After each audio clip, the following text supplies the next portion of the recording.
सोच के देखिए, एक ऐसे दिन के बारे में जब स्कूल का एक मामूली सा सबक आपकी पहचान और आपकी आज़ादी का आखिरी निशान बन जाए। अल्फोंस डोडेट की कहानी आखिरी सबक हमें एक ऐसे ही कभी न भूलने वाले दिन पर ले चलती है जो जंग के साये में बीता था। तो आइए इस कहानी की दुनिया में चलते हैं। कहानी शुरू होती है हमारे हीरो फ्रांस से और उसकी सुबह कुछ खास अच्छी नहीं है। वो स्कूल के लिए लेट हो चुका है और उसे पार्टिसिपल्स के नियमों का एक शब्द भी याद नहीं। ऊपर से उसे अपने टीचर एम हैमिल की डांट का डर भी सता रहा है। रास्ते में फ्रांस की नज़र उस मनहूस बुलेटिन बोर्ड पर पड़ती है। पिछले 2 सालों से इसी जगह से हर बुरी खबर आई है, हारी हुई लड़ाइयों से लेकर कमांडिंग ऑफिसर के हुक्म तक।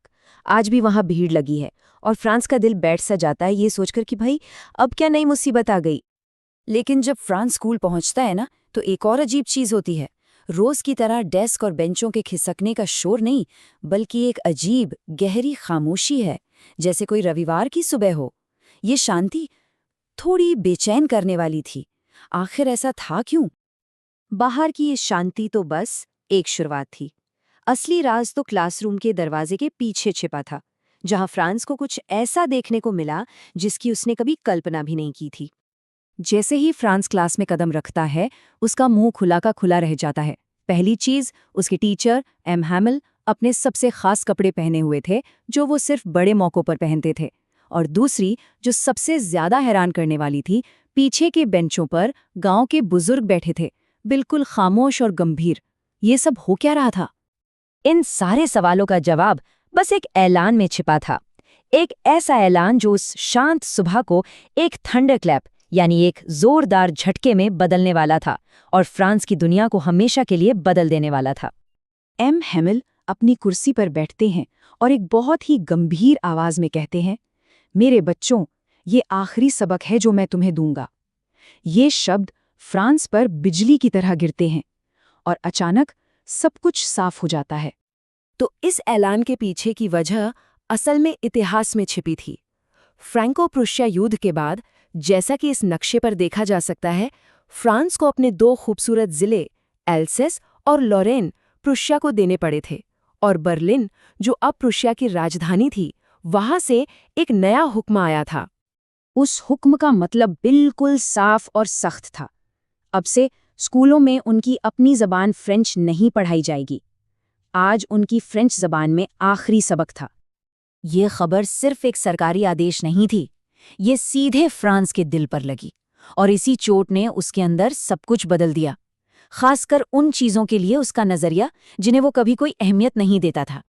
फ्रांस के लिए जो किताबें कल तक एक मुसीबत और बोझ लगती थी, वो आज अचानक पुराने दोस्तों की तरह अनमोल हो गई थी।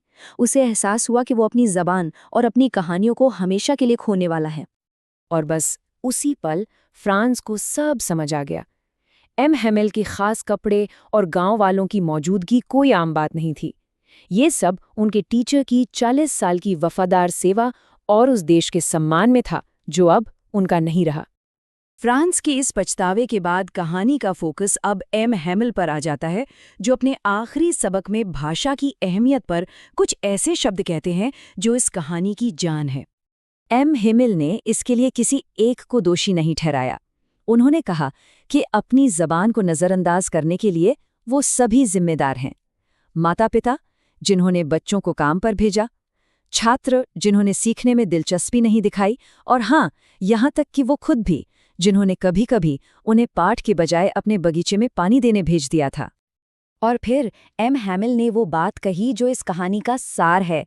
जब लोग गुलाम होते हैं, जब तक वो अपनी जुबान से मजबूती से जुड़े रहते हैं, तो ये ऐसा है जैसे उनके पास अपनी जेल की चाबी हो।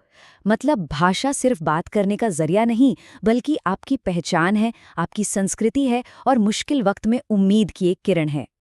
सबक अब लगभग खत्म हो चुका था।